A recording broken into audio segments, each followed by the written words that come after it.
read tonight. So thank you, each of you, for reading and helping out in that. It's much appreciated. I don't know about you, but I love the shows where they go in and they find a house that's all messed up and they fix it up and they hand it off to people. Now what happens in the first half hour of these shows, it's all the same thing. They only show them looking at 3 houses and they have to choose between the 3. And they go in there and these houses look like nobody's lived in them in 50 years. And they're a mess, and they choose one they like, and they have to trust the designers as they give them a plan for each house, and they choose that house. And then the next half hour of the show, they show them fixing the house up. And they always run into problems. At least that's not real life in our own homes, right? They always run into problems when they find renovations. They have to rewire, they have to replace the AC, they have to replace the roof. Something has to be bumped up. And on shows like Fixer Upper, they argue about who's going to call the family and tell them they have to pay more than they told them they were going to have to pay. But by the end, when they fix it all up, it's beautiful. And it's amazing. And then they have something at that time called the big reveal. When the big reveal comes, like with Chip and Joanne, they have these big pictures of what the house looked like before all the renovations took place. So when they get out of the car, all they see is this big wall, and it reminds them of what the front yard and the house and everything looked like. And then they ask them if they're ready to see their new home, and they pull them back for the big reveal. And everybody falls on the ground, and they're so excited. And I keep thinking there's got to be one of those shows out there in the edits that they don't air where they open the door and someone goes, "Are you kidding me? You painted the house that color?"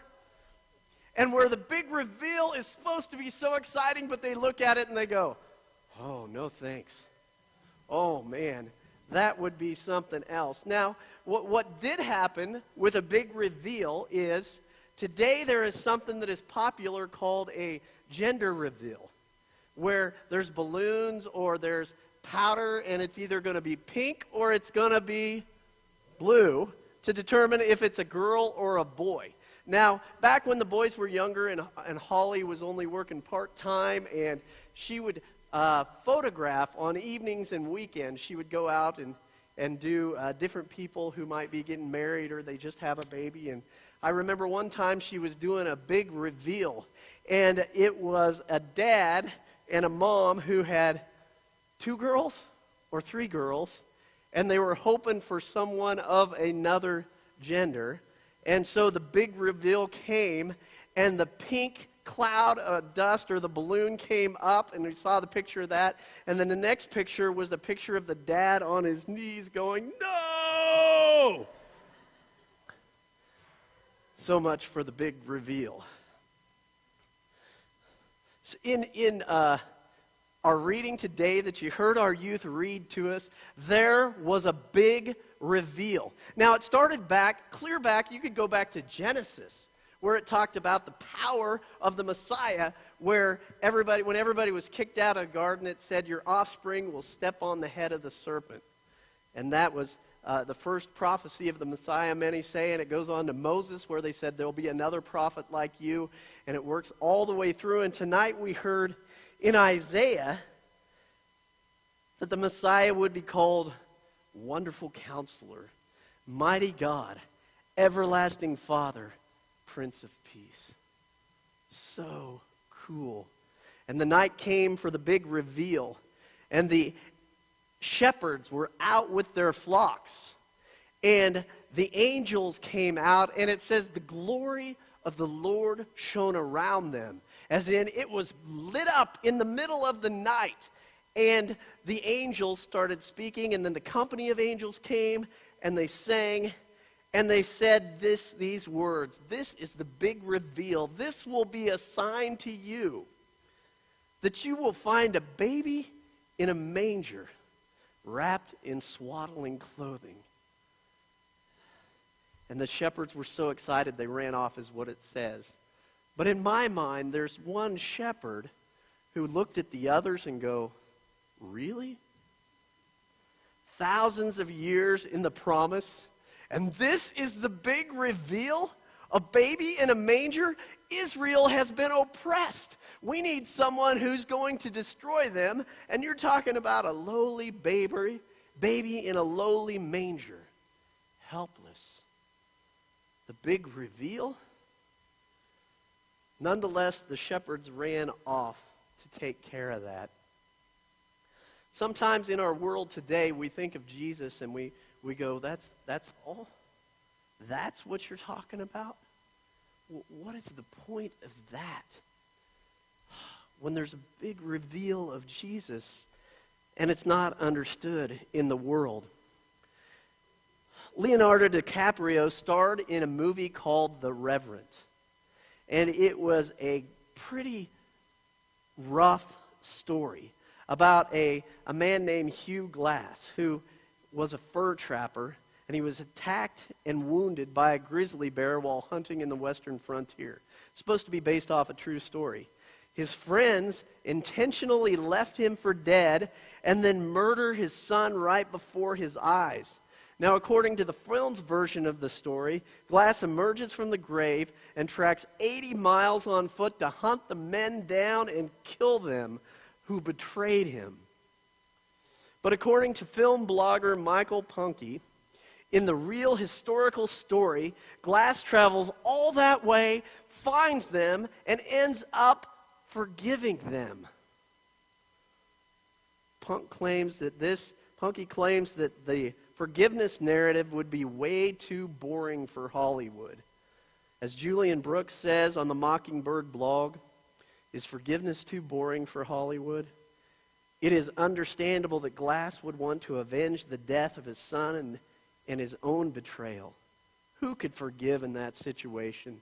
These men deserve to die, and nothing is more compelling for us than vengeance. Forgiveness on the big screen is apparently no match for retaliation. It's just too anticlimactic. Israel had been waiting for a Messiah. They wanted a Messiah who would come in and be the kind of king that would lead them into battle, wipe out the Romans, and Israel would be restored to its former glory. Was it anticlimactic when there was a baby in the manger? Was it anticlimactic to hear him speak as an adult, and instead of saying, let's take Rome out, we can do this, he said, I forgive you for your sins. Doesn't make as exciting of a movie. And sometimes in our lives, we can't understand a Messiah who is all about forgiveness, who is all about grace, who has a message of, you may have hurt me, but I'm going to love you.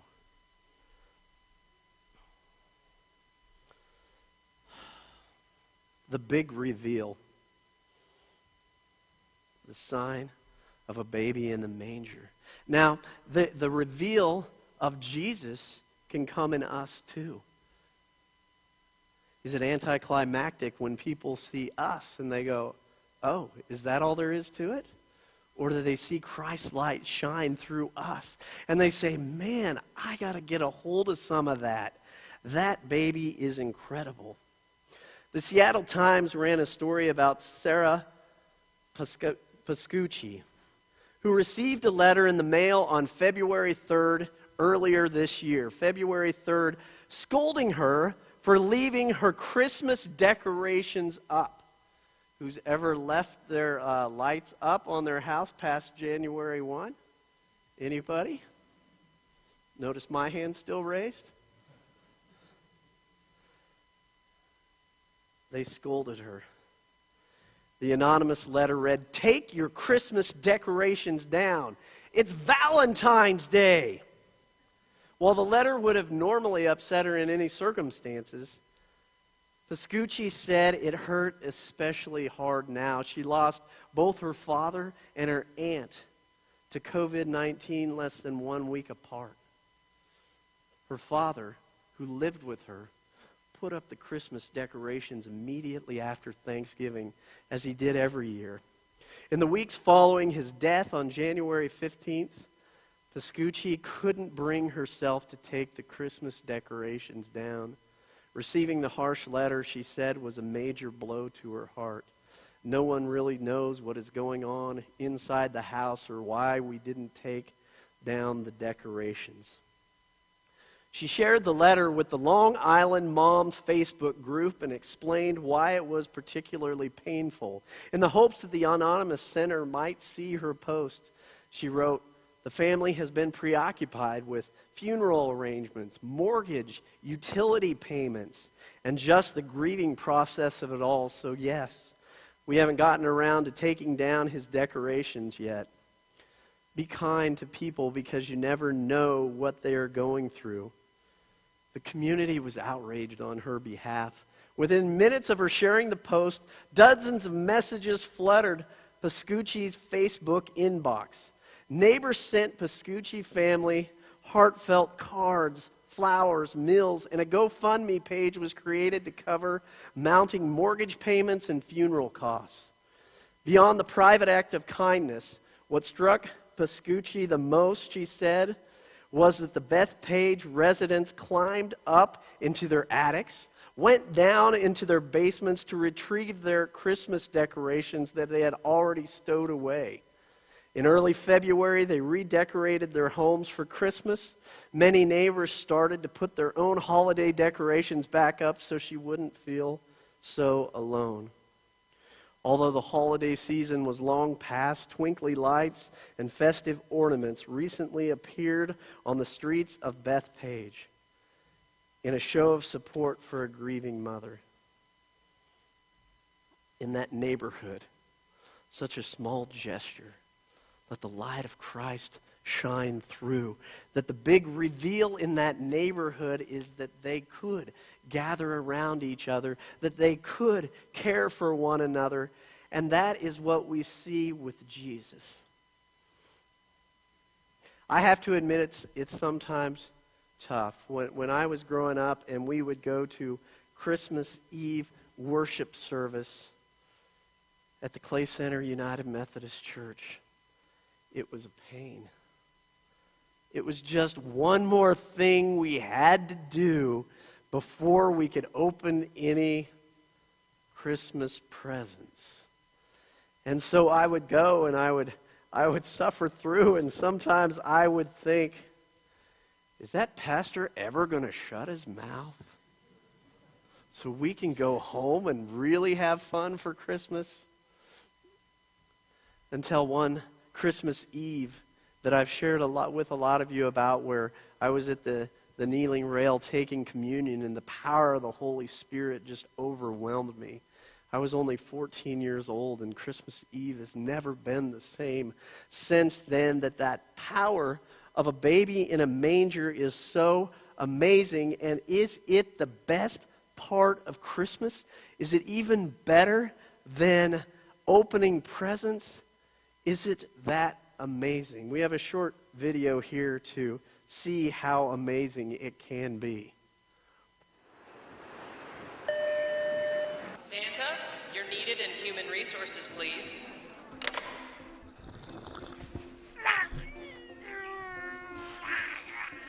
No. You got this, Petey. Come on now. Yes. I got it. Hey, good job. Thanks. Yeah. Hey, you got some stuff on your nose?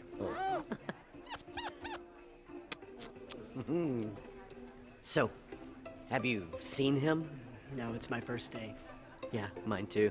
This may be the best day of my life. I know.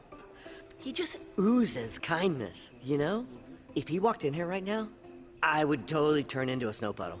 They say that his eyes just radiate with love and candy, but mostly love. Sure. They say that he makes you feel like you are the only person in the room. Have you ever seen how the children's faces just light up when they see him? The hope that he spreads? I can't hardly contain myself right now. Can you imagine being friends with him?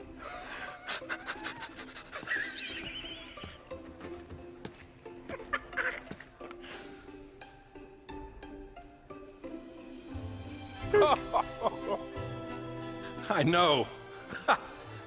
Sometimes there aren't enough words to express how amazing he is. We should celebrate him all year round. If it were up to me, we would. His love, his grace, coming to this earth to save us. Come on, guys. Let's go celebrate Jesus' birthday.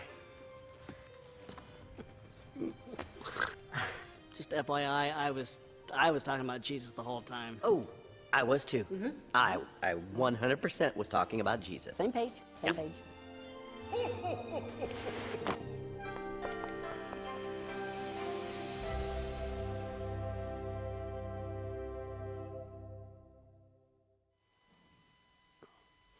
When the big reveal came to the shepherds, and the angel said, "You'll find a baby in a manger wrapped in swaddling cloths." And I joke around about how that seems so anticlimactic, that it's the reveal where they might just walk away and they're not excited, but God knows what he's doing. Rabbi Sabel, who is a consultant on the set of the show The Chosen, talked about how Bethlehem was set up for a special purpose at that time. Bethlehem being only 6 miles away from Jerusalem, the capital where the temple was the shepherds that were out in the flocks at that time were there because they were raising sheep that needed to be perfect. They needed to be unblemished lambs, and they took them before the priests in Jerusalem, and the priests would determine if they were unblemished, and then they would take the shepherds' sheep that they raised to be sold as sacrifices in the temple. When the angels came to shepherds, those particular shepherds knew what would happen with the lambs. They would take the lambs and wrap them up and lay them somewhere, like in a manger, to keep them safe. So until they were sacrificed, they would remain perfect and unblemished, so they could be a perfect sacrifice before God. The big reveal to shepherds told the shepherds that this Messiah was the perfect sacrificial lamb, that wrapped in those swaddling clothes in that manger was the one who would bring forgiveness. It wasn't anticlimactic for the shepherds. It was a dream come true, and they understood the power and the glory of God through that Messiah. May we all know Jesus and the power that comes with Christ coming to earth, being born in a manger, and giving his life for us. Will you stand as we sing together?